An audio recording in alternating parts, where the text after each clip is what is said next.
Hello students, आप सभी लोगों का स्वागत है। आज हम सीखेंगे एटम के बारे में। एटम क्या होता है, एटम की जानकारी किसने दी, ये सारी बातें आज के टॉपिक में हैं। आज का टॉपिक है डाल्टन एटॉमिक थ्योरी। ये डाल्टन एटॉमिक थ्योरी क्या होती है? ये डाल्टन एटॉमिक थ्योरी एटम के बारे में दी गई सारी जानकारी होती है। एटम का मतलब क्या होता है, एटम क्या करता है, एटम मिलके क्या बनाते हैं, मतलब पूरी जानकारी एटम के बारे में दी जाती है। ये एक साइंटिस्ट का नाम है जिसके आधार पे इस थ्योरी का नाम पड़ा डाल्टन एटॉमिक थ्योरी। इसको सबसे पहले किसने दिया था, इसी टॉपिक पे डिस्कस करते हैं। इस थ्योरी का नाम है डाल्टन एटॉमिक थ्योरी। सबसे पहले जो एटम की स्टडी की गई थी वो ब्रिटिश जो साइंटिस्ट थे जॉन डाल्टन के द्वारा की गई थी। ये थ्योरी कब दी गई थी? 1808 में दी गई थी। तो मैंने यहाँ पर हेडिंग डलवाई है डाल्टन एटॉमिक थ्योरी। सबसे पहले जॉन डाल्टन, तो इसमें डेफिनेशन में क्या लिखा हुआ है, John Dalton proposed. John Dalton ने सबसे पहले प्रपोज किया था एटॉमिक थ्योरी, इस थ्योरी को ऑफ मैटर की इस एटॉमिक थ्योरी को सबसे पहले इन 1808 में जॉन डाल्टन ने दिया था। ये जॉन डाल्टन ब्रिटिश साइंटिस्ट थे। अब इसके कुछ पॉइंट्स हैं, तो मैंने हेडिंग में लिखवाई है the main points of this theory. इन्होंने इनके स्टडी के बाद कुछ पॉइंट्स बनाए, इस पॉइंट्स को यहाँ पर उन्होंने डिस्क्राइब किया। यही पॉइंट्स डाल्टन एटॉमिक थ्योरी के नाम से जाने जाते हैं। तो पहला पॉइंट्स इन्होंने क्या बनाया, क्या दिया कि matter is made up, matter बना होता है extremely small individual particles called atom.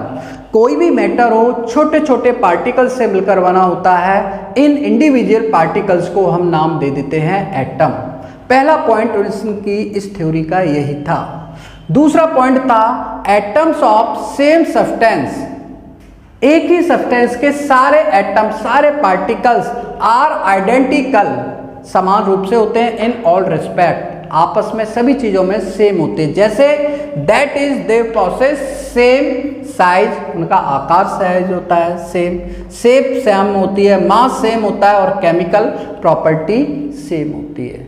ये बात इन्होंने बताई थी, लेकिन इसमें याद रख लेना कई बार ऐसा हो जाता है कि एक ही सब्सटेंस के सारे एटमों का मास एक जैसा नहीं होता है, कई बार अलग हो जाता है। इसकी इस पॉइंट को थोड़ा बाद में अमान्य कर दिया गया है। अभी तो हम एटॉमिक थ्योरी पढ़ रहे हैं तो उनके ऊपर ही डिस्कस करेंगे, तो उनके अकॉर्डिंग ऐसा होता है।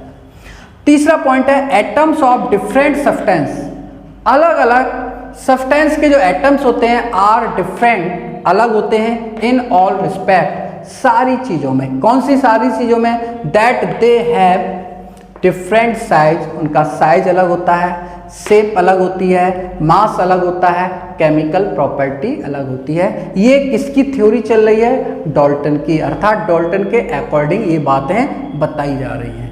फोर्थ पॉइंट में बताया गया था atom is the smallest particle, atom इतना छोटा पार्टिकल होता है that take parts in chemical reaction. इस ब्रह्मांड के अंदर इसमें जितनी भी रिएक्शंस होती हैं एटम उसमें ही क्या करता है, उन सारी रिएक्शनों में पार्टिसिपेट करता है। नेक्स्ट है atom can be neither be created nor destroy. Atom को न तो क्रिएट किया जा सकता है ना ही क्या किया जा सकता है, डिस्ट्रॉय किया जा सकता है। एटम न तो पहले से बनाया जा सकता, ना तो हम बना सकते हैं एटम को और सोचें कि हम उसको ख़त्म कर दें, नहीं कर सकते, बस ट्रांसफ़र एक फॉर्म से दूसरे फॉर्म में कर सकते हैं। नेक्स्ट पॉइंट है एटम्स ऑफ डिफरेंट एलिमेंट, अलग अलग एलिमेंट के एटम्स में कंबाइन, आपस में जुड़ सकते हैं विथ ईच अदर, एक दूसरे से इन फिक्स और सिंपल होल नंबर रेशियो में, और जो बनाते हैं वो कंपाउंड मॉलिक्यूल्स बनाते हैं, जैसे कि हाइड्रोजन या कह सकते हैं और ऑक्सीजन का एटम मिलके H2O बना लेगा। तो डिफरेंट एलिमेंट के एटम एक फिक्स रेशियो में जुड़कर, सिंपल होल नंबर में जुड़कर कंपाउंड बनाते हैं, कंपाउंड के मॉलिक्यूल्स बनाते हैं। नेक्स्ट पॉइंट है atoms exhibits all the property of element. एक एटम के अंदर उस एलिमेंट की सारी प्रॉपर्टी रहती है। जैसे मैं आयरन की बात करूं, गोल्ड की बात करूं, उसका एक एटम ले लो, उसकी जो प्रॉपर्टी होगी तो पूरे गोल्ड की जो रॉड मेटल होगी उसकी प्रॉपर्टी होगी। तो एक एटम में एक एलिमेंट की सारी आइडेंटिकल प्रॉपर्टीज रहती हैं। Atom can not be divided. इन्होंने एक बात बताई थी, एटम को डिवाइडेड नहीं किया जाता फर्दर अन्य चीज़ों में, इट इज़ इंडिविजुअल। लेकिन यहाँ पर ए का मतलब होता है कैन नॉट, टॉम का मतलब कट, अर्थात यहाँ पर हमने बताई उनकी इस थ्योरी को रॉन्ग कर दिया गया। एटम 3 चार्जेबल पार्टिकल्स में, सब पार्टिकल्स में टूट सकता है, जो इलेक्ट्रॉन, प्रोटॉन और न्यूट्रॉन होते हैं। इसके बारे में भी डिस्कस करेंगे।